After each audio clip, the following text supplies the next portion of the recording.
Bun găsit, dragii mei! Vorbim despre ziua de 13 ianuarie 2023, care vine cu aceste două energii în antiteză, și anume un sfârșit, energia sfârșitului de drum și energia unui nou început.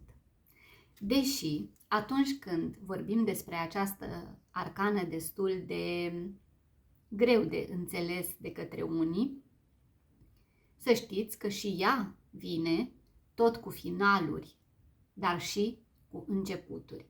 Dar pentru că avem și arcana cu numărul 13 din Lenormand, și anume copilul, tot cu transformare, tot cu noi oportunități în planul carierei, în plan financiar, este o zi care ne determină pe noi să privim mai atent la ideea de familie. Predomină această energie a familiei.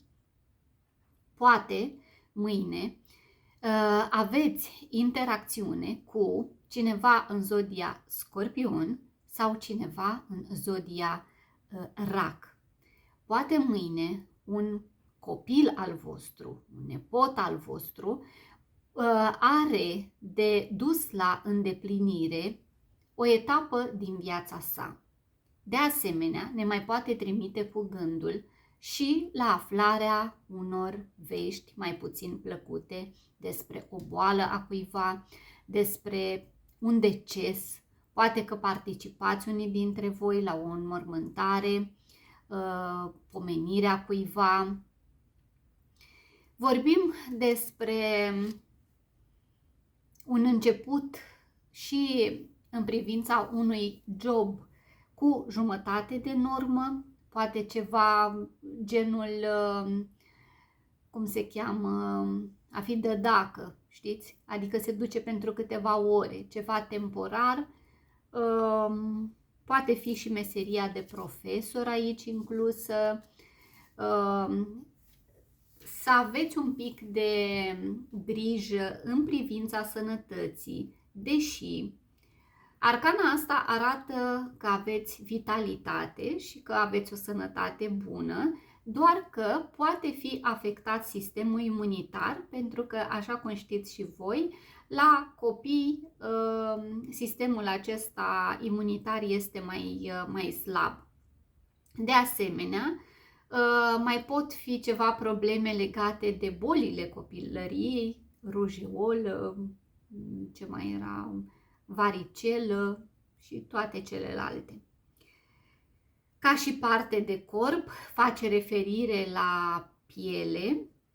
În plan amoros, dacă ești singur, poate să apară cineva în viața ta cu care să o iei de la capăt. Poate fi vorba aici despre o prietenie, o amiciție la început, care ușor să se transforme într-o reală poveste de iubire. Ca și personalitate, ca să știți voi cu cine ați putea interacționa mâine și ar avea o anumită importanță. Poate să fie cineva, de exemplu, mai micuț de statură, precum un copil, sau poate să fie pur și simplu cu acest spirit copilăresc, să aibă o înfățișare mai tânără, adică să nu-i dați vârsta, anii, dar există și riscul de a avea de-a face cu cineva care este mai irresponsabil, mai imatur. Poate mâine, cum se spune, dați în mintea copiilor, în sensul că vă alăturați jocurilor copilărești. Poate aveți pe cineva, vreun copil în preajmă și dorește să se joace cu voi. Veți fi așa ușor de amuzat. Și mie mai îmi cere câteodată Ioana mea: hai mami să ne jucăm nu știu ce joc. Și stau, îi fac pe plac, ce să facem. Vrând nevrând mai râs și forțat, râs și de adevăratele. Bun, ce să vă zic eu, dragilor? Cam asta aș vedea, știți și voi arcana asta cu ce vine la pachet, știți și nu vă mai repet de fiecare dată că e un sfârșit de ciclu și un alt ciclu și începe și poate că este momentul gata să dați drumul a ceva din trecutul vostru, ați tot ținut acolo cu dinții de treaba asta, nu vă faceți probleme, arcana este undeva situată la mijlocul arcanelor majore, deci nu este un final de la care vă gândiți voi, dimpotrivă. Dacă ne uităm cu atenție, aici în spate chiar răsare soarele. Răsare soarele pentru cineva. Trebuia să se întâmple toate aceste lucruri. Poate să fie o transformare mică, metaforic, o mică parte din voi să moară, ca să renașteți într-un alt fel. Într-un alt fel mult, mult mai bine pentru voi. Și încet, încet o să vă o să vă bucurați de această căldură, de încredere. Dacă ați pierdut pe cineva, ați pierdut o relație, apare altcineva care vă va însenina viața și veți uita de toate dezamăgirile. Și acum aprofundăm. O să am rugămintea la voi să alegeți dintre aceste două obiecte și anume avem elefantul acesta superb. Vă dați seama că dacă sunt ale mele și le-am luat, mie mi se par toate superbe. Elefantul acesta, să-i zicem, nu-i mai zicem niciun fel, am vrut să zic gri multicolor, elefantul și broscuța aceasta țestoasă. Amândouă sunt frumoase, cred că le-am luat de la mare anul trecut. Gata, în speranța că ați ales, începem cu prima variantă. Numai puțin pun și o pauză să o așez acolo.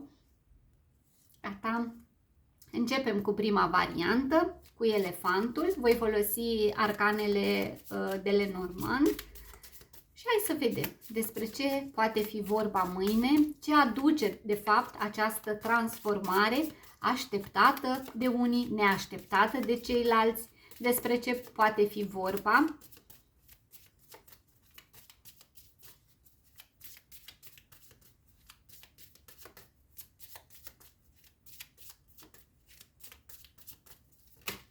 Opa, gata, s-au întors, le voi lua, multe sunt, dar le voi lua pe toate.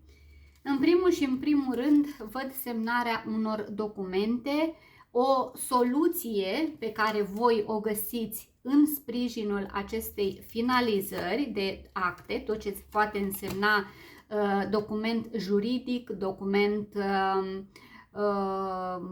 legal, finanțe, afaceri, bani, partaj, divorț și așa mai departe. De asemenea, poate fi o transformare între un bărbat și o femeie. Dar atenție, aici pare să fie o a treia energie. Vorbim despre dragoste, despre pasiune, despre împlinire, vorbim și despre loialitate, dar parcă aș simți că bărbatul de aici ar fi loial unei terțe energii. Apare această energie, nu putem ști cu exactitate, însă sigur este vorba despre această femeie care clar iubește un bărbat. Poate fi din angajamentul său, poate fi vorba aici despre a ieși dintr-un angajament pentru a merge pe o altă cale, pentru a merge pe un alt drum. Mai văd aici, totuși, având această arcană câinele care reprezintă fidelitatea și având în spatele meu și arcana copilul care reprezintă inocența, mă duce așa puțin cu gândul să vă atenționez pe voi, doamnelor, da? Să nu picați într-o capcană, să nu treceți limita inocenței, adică să fiți totuși lucide, să fiți totuși cu capul pe umeri, pentru că, da, este o energie aici de loialitate, dar nu prea știți exact lucrurile cum vor evolua, în sensul că aici posibil să vă fie ascunse câteva lucruri. Nu sunt lucruri grave, nu sunt lucruri care ar părea să dărâme acest imperiu al iubirii, dar ceva poate fi. Eu cred că prin comunicare, prin a ști cum să tragi de la celălalt cuvintele, o poți face. Dacă sunteți domni, mie îmi pare că zilele acestea sunteți cei mai buni oameni, cei mai fideli unei anumite energii feminine din viața voastră. Chiar dacă se află fizic lângă voi, chiar dacă nu. Văd această chestiune de a fi amant, că o spun, amant, da? Amant, amantă, asta înseamnă și asta înseamnă practic și această arcană, copilul, un nou început, un nou amant, o nouă amantă, o nouă iubită. Poate că tocmai ce ați ieșit dintr-un divorț, pentru că avem arcana moartea care ne poate duce cu gândul la o separare. Dacă cumva nu este o situație de trio și sunteți doar voi doi în această poveste de iubire și au mai fost mici lucruri de neînțeles între voi, mâine se remediază, mâine faceți pace. Este o energie a momentului. Faceți pace cu trecutul, faceți pace cu dușmanul. Așa aș vedea pentru voi mâine, 13 ianuarie 2023. Mai văd o ieșire undeva într-un spațiu public, undeva de unde voi să vă culegeți toate resursele de care aveți nevoie. Vorbim aici și despre ideea asta de a alege. Este o răscruce, poate fi, sunt două cărări aici, două uși deschise ambele, una mai mult și una mai puțin. Într-una din ușile astea puteți vedea și voi că este un soare, o lumină izbitoare, iar în cealaltă ușă, chiar dacă este ușor întredeschisă, apar niște nori. Aici parcă nu este vremea la fel de bună. Aceeași cale de urcare, numai că la un moment dat se ramifică drumul acesta. Este hotărârea voastră și posibil să nu o luați mâine, să o luați în 2 zile, 2 săptămâni din momentul când voi vedeți această etalare. Mergem mai departe.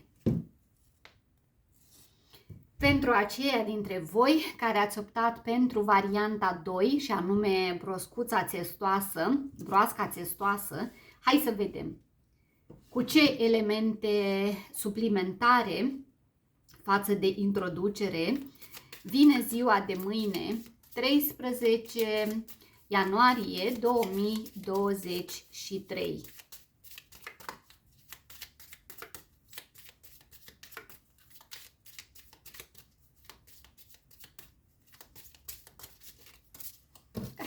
Ia să vedem. Aceeași carte cred că a picat și la prima variantă, ursul. Ursul ăsta, pe lângă acte juridice de care vă spuneam eu inițial, semnare, documente, ceva legat de finanțe, de bani, de carieră, să știți că mai poate reprezenta o mamă, mama cuiva, mai poate reprezenta un frate, mai poate reprezenta un șef sau cineva care are tendință de a domina într-o relație. Așa simt că este cineva mai autoritar, cineva mai dur. Sau poate că mâine doriți voi să puneți bazele unei investiții, ceva legat tot de bani, de latura aceasta financiară. Și pentru că avem și arcana copilul acolo, mai pot vedea un lucru, mă mai pot gândi la ceva, poate există aici un copil mai durduliu, da? Sau ceva care are probleme cu greutatea, cu ceva kilograme în plus și s-ar putea aici să îi aducă și niște probleme de sănătate. Sau mai poate fi vorba despre un copil cu mama sa, doar copilul și mama, sau copilul și bunica. Nu știu dacă are relevanță pentru voi. Ori sunteți voi în situația asta, ori aveți pe cineva important în viața voastră și asociați aceste două personaje. Ce mai pot vedea aici este o casă, poate fi casa voastră, Arcana cu numărul 32 în Lenormand vorbim despre lună, care are cu totul și cu totul alte conotații decât cea din tarot și înseamnă reciprocitate în iubire. Mâine vă simțiți iubit, mâine vă simțiți împlinit. Dacă aveți copii, cred că ăștia eram să zic, ăștia mici am vrut să zic, dar nu toți sunt mici. Copiii voștri cred că vă dau un semn, vă bucură sufletul cu ceva, ori cu o reușită a lor în planul financiar, ori reușesc să-și cumpere ceva, să semneze pentru un job stabil, un job bine plătit, să-și unească destinele, să vă spună că a întâlnit pe cineva în viața lor, să vă spună că ar vrea să dea naștere unui copil. Sunt multe lucruri frumoase și vorbim despre reciprocitate și mai văd aici o casă de copii sau o grădiniță sau un copil într-o casă. Poate voi mergeți și vizitați acest copil sau poate că uneori vă duceți chiar efectiv într-o casă de copii și duceți anumite lucruri acolo, copii care se bucură și copii care primesc cu mare bucurie gestul vostru, pentru că avem aici iubirea și ei au acest sentiment de a primi. Pentru că ei dăruiesc, ați văzut cum sunt copiii fără părinți, ei dăruiesc absolut tuturor, necondiționat. Este vorba aici și despre ideea asta de a crea, despre creativitate. Poate sunt copii foarte talentați, copii care vor să obțină poate niște bănuți din ceea ce fac și voi îi încurajați. Sau pur și simplu aveți un copil fermecător. Poate să fie și lucrul ăsta. Da, mergeți într-o casă, poate, nu știu, într-o familie care are acest copil și pur și simplu rămâneți așa, wow! Ce mai văd eu pentru voi?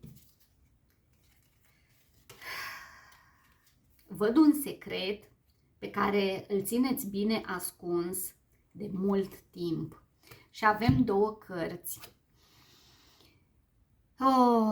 Poate că unii ați dat timpului timp, alții nu aveți răbdarea necesară.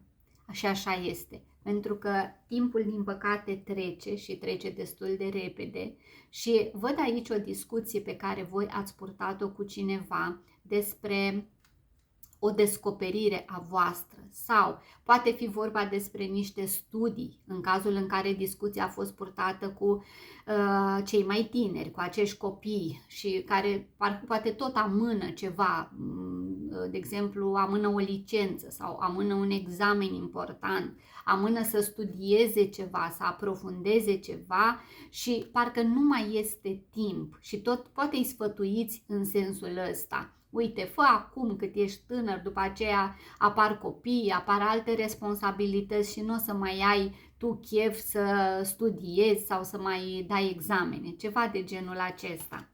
Și în cazul în care voi ați așteptat de mult o realizare în legătură cu această casă, să știți că poate fi vorba aici despre un act de proprietate, vânzare, semnarea unui document de vânzare sau cumpărare a unui imobil. Poate să mai fie vorba aici despre o moștenire lăsată de cineva din familia voastră care v-a iubit foarte mult și voi dezbateți abia acum moștenirea sau faceți aceste discuții pentru că a trecut timpul, da? Sau poate că se scurge o anumită perioadă de timp când trebuie făcută succesiunea și vă apucați de lucrul acesta. Cam asta văd, dragilor, pentru voi. Creativitate, frumusețe. Nu vreau să mă gândesc și la lucruri urâte, dar vă spun și varianta aceasta.